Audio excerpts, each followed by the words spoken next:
తమిళనాడులో దళపతి విజయ్ ప్రభుత్వం ఏర్పాటుకు ముందు ఏం జరిగింది? విజయం రానివ్వకుండా ద్రవిడ పార్టీలు అడ్డుపడ్డాయా? అప్పుడు జరిగిన కుట్రలేంటి అనే చర్చలు ఇప్పుడు సాగుతున్నాయి. అందులోనూ వీసీకే పార్టీ అధ్యక్షులు చేసిన కామెంట్స్ సంచలనం రేపుతున్నాయి.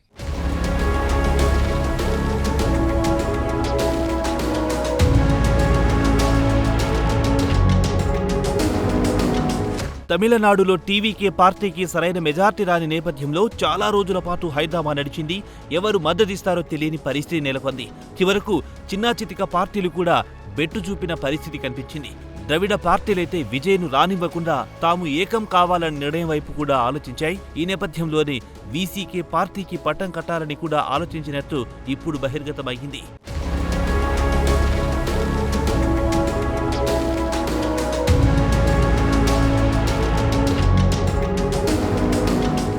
వీసీకే పార్టీ అధినేత తిరుమా వళవన్ మీడియాతో మాట్లాడుతూ తనకు ముఖ్యమంత్రి పదవి ఆశ చూపారని చెప్పారు.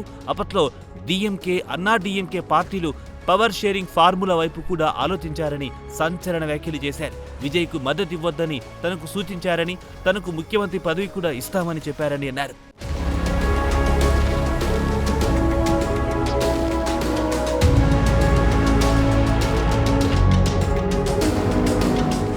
మే 7వ తేదీన తనను డీఎంకే కీలక నేత పిలిచారని, చర్చలకు రావాలని ఆహ్వానం పంపారని అన్నారు. ఏఐఏడీఎంకే నేత పళనిస్వామిని ముఖ్యమంత్రి చేద్దామనే ఆలోచన కూడా వచ్చిందన్నారు. లేకుంటే తనకే సీఎం పదవి ఇస్తామని అన్నారని, తాను సున్నితంగా తిరస్కరించారని చెప్పుకొచ్చారు.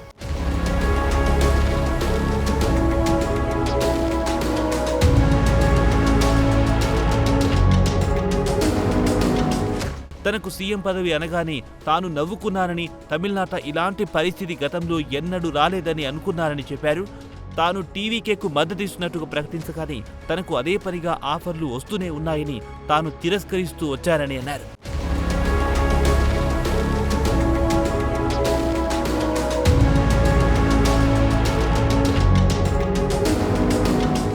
వాస్తవానికి తమిళనాడులో ఇలాంటి మెజార్టీ రాని పరిస్థితులు గతంలో ఎన్నడూ జరగలేదు.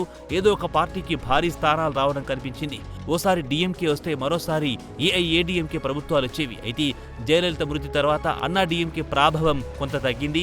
శశికళ కూడా దూరం కావడంతో ఎడిపాడి పళనిస్వామి అన్నా డీఎంకేకు దిక్కయ్యారు. అయితే ఎడిపాడికి పార్టీలో కానీ జనంలో కానీ అంత క్రేజ్ లేదు.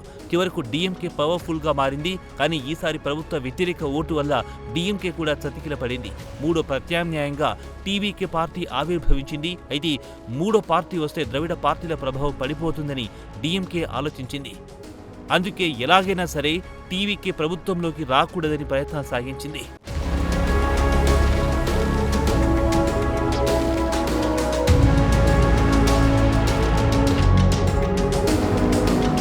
చివరకు టీవీకే ప్రభుత్వం ఏర్పాటు తర్వాత కూడా డీఎంకే నేతలు విరుద్ధ వ్యాఖ్యలు చేస్తున్నారు.